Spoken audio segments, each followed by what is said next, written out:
আর যদি আমাদের বাড়ির মেয়ের সাথে যদি এরকম ব্যাপারটা হতো, তোমরা কি কেউ বলতে যে এতটা পিল খেয়ে সে বেঁচে কি করে মরে গেল না কেন, মরে যায়নি কেন, মরলে ভালো হতো? বলতে? নমস্কার সবাইকে। আমি কিছু কথা বলতে এসেছি।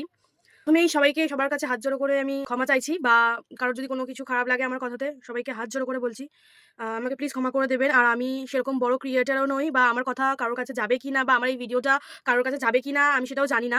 সবাইকে প্রথমে হাত জোড়ো করে ক্ষমা চেয়ে নিচ্ছি। আমি কিছু কথা বলবো আজকে একটা মেয়ে হিসেবে।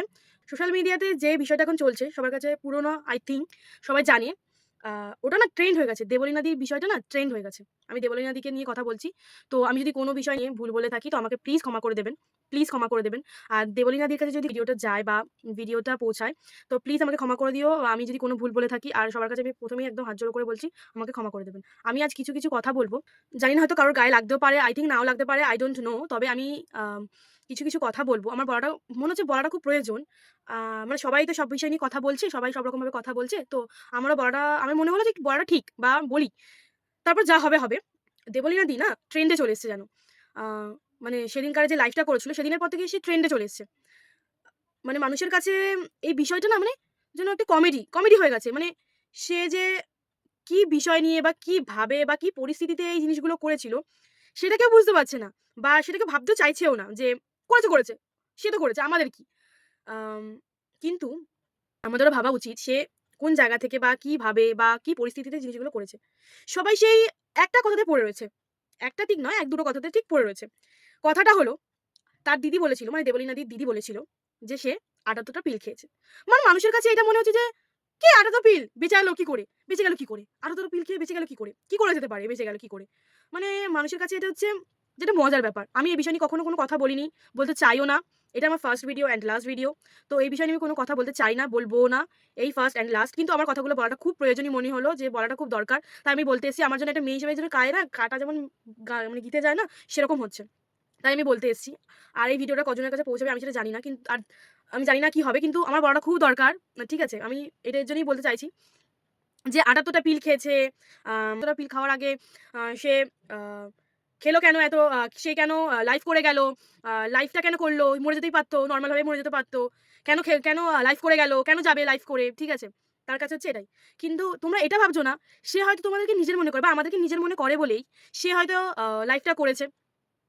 সে হয়তো লাইফটা এর জন্যই করেছে যে সে কিছু কথা হয়তো কাউকে বলতে পারছিল না। বলার জন্য করেছে। তোমরা এত নরমাল ভাবে নিচ্ছ না কেন? সে যদি তার ভালোটাও শেয়ার করতে পারে আমাদের মাঝে, তার গান এত শেয়ার করতে পারে আমাদের মাঝে। সে তার খারাপটা কেন শেয়ার করবে না? আর যদি আমাদের বাড়ির মেয়ের সাথে যদি এরকম ব্যাপারটা হতো, তোমরা কি কেউ বলতে যে এতটা পিল খেয়ে সে বেঁচে আছে কি করে, মরে গেল না কেন, যায়নি কেন, মরলে ভালো হতো? বলতে? বলতে কি? obviously এখানটায় এক হাতে কখনো তালি বাজে না। ঠিক আছে? ২ হাতেই তালি বাজে। তো আমি জানি যে প্রভাবদারও দোষ আছে, দেবলীনাদিরও হয়তো কিছু দোষ আছে। কিন্তু আমার তো মনে হচ্ছে বেশি দোষ হচ্ছে প্রভাবদার।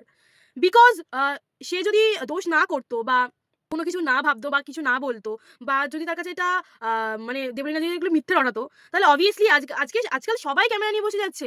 সেও বসে যেত ক্যামেরা নিয়ে যে আ দেবলীনা এগুলো মিথ্যা কথা বলছে বা এগুলো সেই ঢপ বা ঢপবাজির গল্প, এই সেই অনেক কিছু।